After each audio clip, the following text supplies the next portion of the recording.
A história da família Bicudo tem suas raízes conhecidas na ilha de São Miguel, a maior do arquipélago dos Açores, território português. Salve, querido primo distante! Meu nome é Richard Haltman, sou pesquisador, genealogista e amo fazer pesquisas. Como prática essencial dentro das pesquisas, tanto acadêmicas como no nosso caso familiares, algo importante e que eu vou dar muito valor aqui nesse vídeo são os fatos, os dados que existem de concretos sobre a vida de Antônio Bicudo e mostrar o que existe de comprovações e aquelas confusões que a gente acaba encontrando por aí. A história começa lá em Portugal, no século XVI, 1500 e tanto, onde a família Bicudo ocupava cargos importantes em relação à corte portuguesa. Um notável judeu sefardita, Vicente Anis Bicudo, ele era escrivão da coroa portuguesa naquela época. Ele vivia ao norte dessa ilha, numa vila chamada Ribeira Grande. Ele era casado com Messia Nunes, que era cristã, importante isso, e eles tiveram diversos filhos, entre eles Antônio Bicudo. Depois que Antônio veio para o Brasil, que a gente vai já falar sobre isso, Vicente faleceu na cidade mesmo dele, de Ribeira Grande, no dia 27 de agosto de 1582. Em seu registro de óbito consta o seguinte: faleceu Vicente Anis Bicudo, escrivão, em 27 de agosto de 1582. Não fez testamento por haver muito tempo que estava fora de seu juízo. Fizeram-lhe um ofício de 3 lições com uma missa rezada e depois outro ofício de 3 lições, uma missa e uma capela. Só lembrando que eu já fiz um vídeo sobre os judeus sefarditas. Se você não conhece esse tema ou ainda não viu o vídeo, para esse aqui, dá uma olhada naquele vídeo e retorna para cá. Primeiramente, como sabemos que a família Bicudo era sefardita? Existem registros de Matias Bicudo, sobrinho de Vicente e primo de Antônio, no qual se entende e verifica-se que ele era judeu. Lembrando que no judaísmo não existe conversão. Eu sou um judeu, supondo, porque a minha origem é judaica. Se Matias era judeu, ele provém de uma família de origem judaica.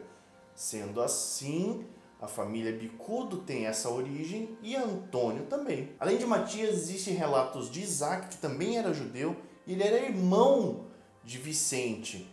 Mas eles não se converteram, não se tornaram cristãos novos, porque eles não moravam em território português durante o período da Inquisição. Mas sobre Antônio Bicudo, que é o caso desse vídeo, não existe nenhum registro, nem de batismo, nem de casamento, nem de óbito dele. Mas existem outros tipos de registros que podem indicar caminhos e dar dicas para a gente compreender um pouco mais sobre o que ele fez em sua vida. Consta-se que Antônio Bicudo nasceu em Ponta Delgada, ao sul da ilha, não na mesma cidade em que o pai nasceu, por volta de 1840 a 1845. Essa é a estimativa que existe. Segundo Pedro Taques de Almeida Paes Leme, nascido em 1714, ou seja, mais de 100 anos após Antônio Bicudo, e ele foi o primeiro a pesquisar a origem dessa família no Brasil, e que foi relatada na Nobiliarquia Paulistana Histórica e Genealógica.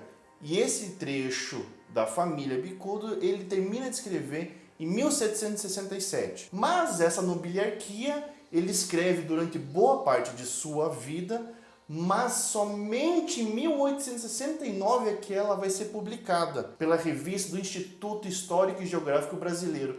Isso quase 100 anos depois que ele faleceu. E segundo ele, os primeiros bicudos a chegarem ao Brasil foram o Antônio Bicudo com seu irmão, também chamado Vicente. E repararam que aqui Pedro Taques acrescenta um sobrenome, Carneiro? Pois então, segundo que Pedro Silva Inácio, também meu primo, só que por outra linhagem, escreveu na revista da Abrasp, ele diz o seguinte: pertinente ressaltar que havia um outro Antônio Bicudo Carneiro na ilha de São Miguel, nos Açores, primo de Antônio Bicudo, que era filho de Pedro Bicudo e Catarina de Couros.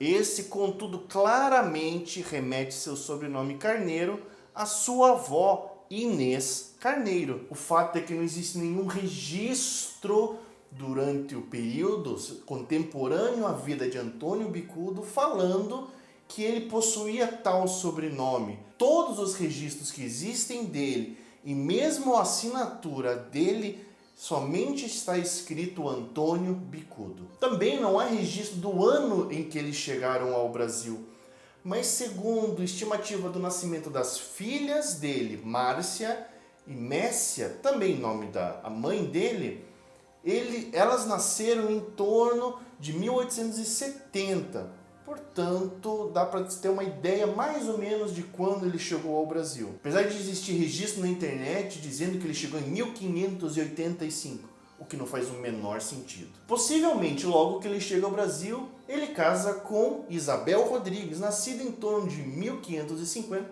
ali mesmo na cidade ou no estado de São Paulo. Como eu falei, não existe tais registros de batismo, casamento, óbito dele, mas existem outros tipos de registros relacionados ao governo, aos cargos que ele ocupava, desde 1573 a 1586. E lembrando de forma cronológica e que os cargos que ele possuía na época não necessariamente representam os mesmos cargos e funções atualmente, a gente tem que lembrar que São Paulo, naquele período, 1873, tinha somente 23 anos. Lembrando, outro ponto importante é que, no final do século XVI, São Paulo possuía menos de 2.000 pessoas morando lá. Ou seja, quando a gente fala que ele era um vereador, ele era o único vereador da cidade. Cargo esse que ele ocupou em 1575.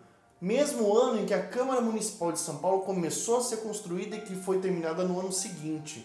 Da mesma forma, esse foi o ano em que a primeira pessoa a construir telhas apareceu lá na cidade de São Paulo. Em presença de todos, disse que ele se queria vir a morar nessa vila e se queria obrigar a fazer telhas para se cobrirem as moradas desta vila, por ser coisa para enobrecimento dela e ser muito necessário, por razão desta vila estar coberta de palha e correr risco por razão do fogo. No ano seguinte, 1576, ele ocupou o cargo de almotacel. E o que seria isso? É um juiz eleito pela Câmara Municipal encarregado da inspeção dos pesos e medidas, da regulamentação dos preços dos gêneros alimentícios, da limpeza da cidade e outras funções no âmbito da segurança pública. Em 1579, ele ocupou o cargo de juiz extraordinário. 1580, no ano seguinte, ouvidor eclesiástico. No ano seguinte, 1581, ocupou novamente o cargo de vereador. 1584,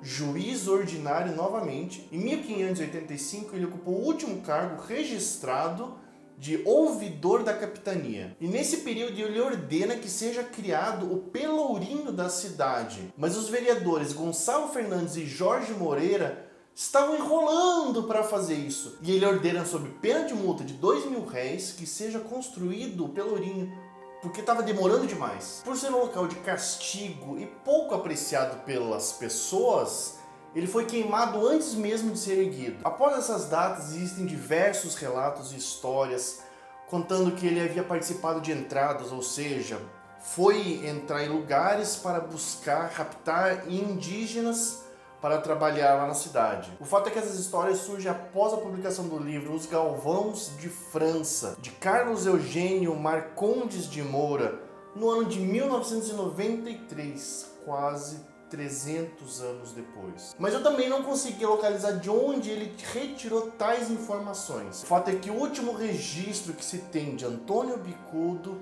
se dá na própria nobiliarquia paulistana, que o Pedro Taques retirou do acervo da Câmara de São Paulo em 1607, pedindo ambos 300 braças de terra em quadra, partindo pelo rio Carapicuíba, em 9 de outubro de 1610.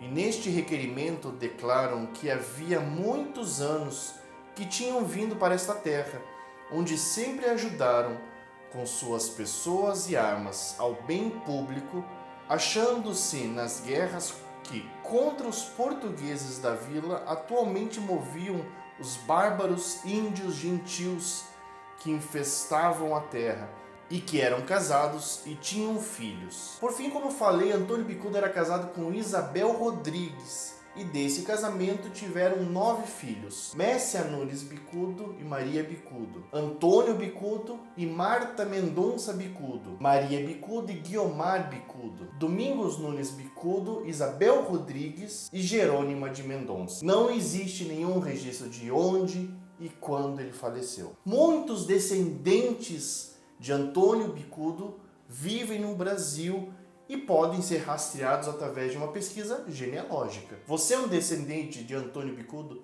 Se sim, por qual linhagem dos filhos você procede? Grande abraço.